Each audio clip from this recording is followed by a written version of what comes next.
है अत्यंत प्रसिद्ध कथा साधु नाम के बनिया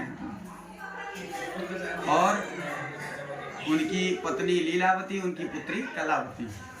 वो भी धन धान्य से तो परिपूर्ण थे, लेकिन उनको कोई संतान नहीं थी। एक बार नौका से पहले व्यापार होता था, नौका लेकर के व्यापार करने के लिए राज्य में गए। जिस राज्य में नौका लगाई, सोचे अब निकलेंगे व्यापार करने, तो सोचे थोड़ा आराम कर लें, फिर हम व्यापार करने के लिए निकलेंगे। वही उस राज्य के राजा ठाकुर जी की कथा का श्रवण कर रहे थे। ठाकुर जी की कथा संपन्न हुई तो ठाकुर जी का प्रसाद सैनिक लेकर के उनके पास गया। ब्राह्मण और साधु बनिया जो थे, उन्होंने ग्रहण किया प्रसाद थोड़ा और पूछा कि ये कैसा प्रसाद है। तो उन्होंने बताया कि भगवान सत्यनारायण की कथा हो रही थी। तो उन्होंने पूछा कि ये इस कथा से क्या लाभ है। तो सैनिक ने बताया सब कुछ कि ये लाभ है, इस प्रकार से होता है। तो ठाकुर जी उन्होंने भी संकल्प किया, साधु बनिया ने भी, कि हे प्रभु, यदि मेरी भी कामना पूर्ण हो गई, मुझे भी कोई संतति हो गई, तो मैं भी आपकी कथा का श्रवण करूंगा। और उन्होंने संकल्प कर लिया। संकल्प करने के बाद व्यापार करके घर गए। घर जा करके अपनी श्रीमती लीलावती को बताए हैं कि भगवान की कथा का हमने संकल्प किया, यदि हमें भी कोई संतान हो जाएगी तो हम भगवान की कथा का श्रवण करेंगे। भगवान की कृपा हुई उनके ऊपर, वो भी गर्भवती हुई। 9वें महीने में कन्या रत्न का जन्म हुआ। कन्या जिस प्रकार से शुक्ल पक्ष अजूरिया के चंद्रमा होते हैं, धीरे धीरे बढ़ते चले जाते हैं, 15 दिन के अंदर पूर्ण हो जाते हैं, उसी प्रकार से बच्चियां बहुत तेज बढ़ती हैं। उनकी भी कन्या बढ़ने लगी। कन्या का नाम पड़ा कलावती। और पतिदेव से अपने कहती हैं लीलावती की, हे परमेश्वर, आप भगवान की कथा का संकल्प किए थे तो भगवान की कथा कर लेते। उन्होंने कहा बच्ची अभी छोटी है, थोड़ी बड़ी हो जाए तो कथा का श्रवण कर लेंगे। पत्नी चुप हो गई। पुनः धीरे धीरे बच्ची बड़ी होने लगी, विवाह योग्य होने लगी। कहे कि अब पत्नी कहती है कि अब कथा कर लेते हैं। उन्होंने कहा अब तो बड़ी हो ही गई है, शादी कर लेते हैं, तब कर लेंगे। शादी के लिए वर ढूंढा जाने लगा। शादी भी हो गई, वर ढूंढ के आ गया, शादी हो गई। शादी होने के बाद फिर उनकी पत्नी कहती है कि हे पतिदेव, अब कर लेते हैं भगवान की कथा। उन्होंने कहा कि अब तो 4 हो गए, 4 से भले 5, इनको भी कोई पुत्र पुत्री हो जाएगी अपने बच्चे को, तो हम सब लोग कथा का श्रवण करेंगे मिलकर के। बर्दाश्त एक समय तक किया जाता है। भगवान भी संभलते संभलते, रोकते रोकते, क्रोध की सीमा जब पार हो गई है तो भगवान क्रोधित हो गए हैं। और जैसे ही अपनी नजर को टेढ़ी किए हैं, वैसे ही इधर बहुत बड़ा पहाड़ टूट पड़ा।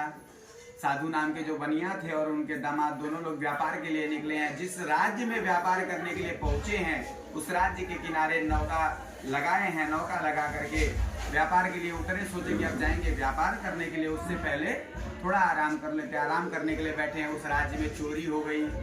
और राज्य में चोरी हुई तो जो चोर थे वो सामान चुरा करके ला करके इन्हीं के सर के पास रख करके भाग गए।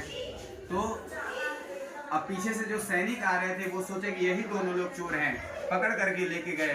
बोलने तक का मौका नहीं दिया। वहां जाकर के राजा का काम होता है दोनों तरफ की बातों को सुनना, तब जाकर के निर्णय को देना। लेकिन राजा की भी मति भ्रमित। क्यों? क्योंकि ठाकुर जी की कृपा नहीं थी। ठाकुर जी क्रोधित हो गए थे, इसकी वजह से ये कार्य हुआ। उन्होंने भी बिना सोचे समझे दंड दे दिया कि इनको मृत्यु दंड सुनाया जाए। अगले दिन इनको मृत्यु दी जाएगी, मृत्यु दंड पे फांसी पे चढ़ाया जाएगा। इधर जो लीलावती कलावती थी, उनके घर में जो है डाका पड़ गया। घर में खाने तक का आना नहीं छोड़ा चोरों ने। अब माता की तबीयत थोड़ी खराब थी, थोड़ी और खराब होने लगी, क्योंकि भोजन जब नहीं मिलेगा तो तबीयत तो खराब होनी ही है। कलावती जो उनकी पुत्री थी, वो देखी कि यदि इनको नहीं कुछ पवाया गया, नहीं कुछ खिलाया गया, तो इनकी तबीयत ज़्यादा खराब हो जाएगी।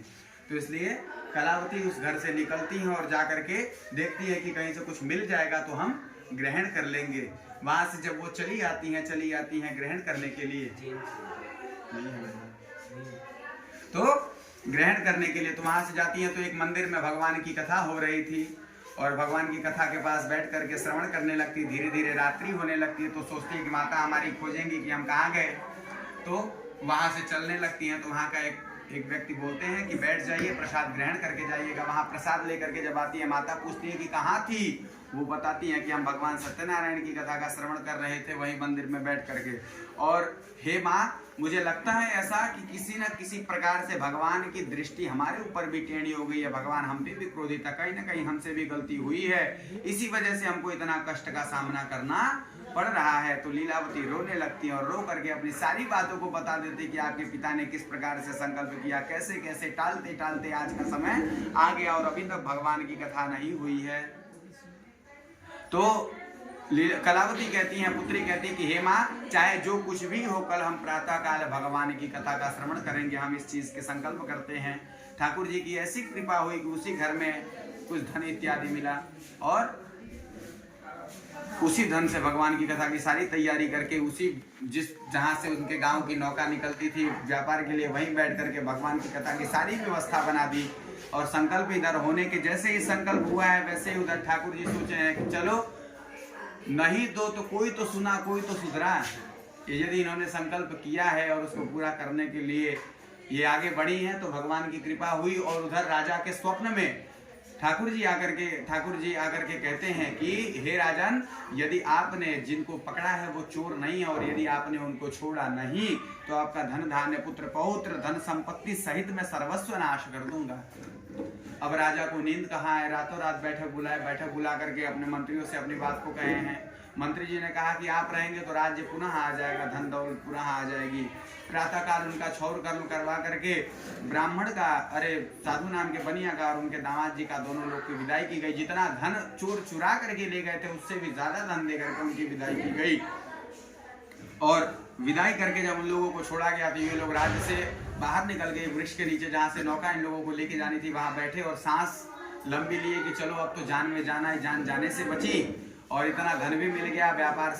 व्यापार किए बिना धन मिल गया तो सारी नौका में सजा दी और नौका में इतना धन था कि नौका दबने लगी नीचे की तरफ और ऊपर से वस्त्र डाल दिए कि धन न दिखे किसी को। ठाकुर जी सोचे कि लाओ अब इसकी परीक्षा लेते हैं, हो सकता है इसकी मति बदल गई हो।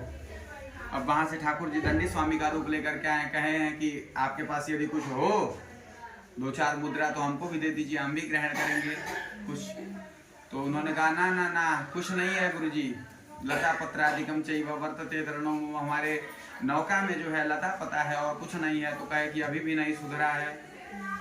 तो उन्होंने भी कह दिया सत्यम भवतु ते वचा, यदि आपको ऐसा लगता है कि ये सब कुछ है तो आपकी वाणी सत्य हो।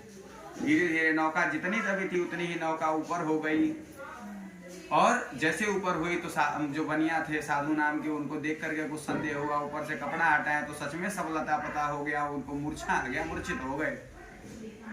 मूर्छित होकर के जमीन पे पड़े हैं। दामाद जी ने जोलोल मारा है, मूर्छा से उठाया है, उठा करके कहा है कि हो ना हो ये जो दंडी स्वामी हमसे श्राप दे करके हमको गए हैं कह करके, तभी से हुआ है, उन्हीं से सब हुआ है, चल के उनसे माफी मांगते हैं। दौड़ करके पहुंचे ठाकुर जी के पास, माफी मांगे हैं। ठाकुर जी ने क्षमा किया है। फिर यथावत स्थिति में सब कुछ हो गया है, जैसे का तैसा, वैसे ही स्वर्ण मुद्रिका, वैसे ही सब कुछ मिल गया है और आए हैं। अब यहाँ पे ही भगवान की इस कथा, तीसरे अध्याय की कथा यहीं पे संपन्न होती है। प्रेम से बोलिए वृंदावन बिहारी लाल की, सत्यनारायण भगवान की।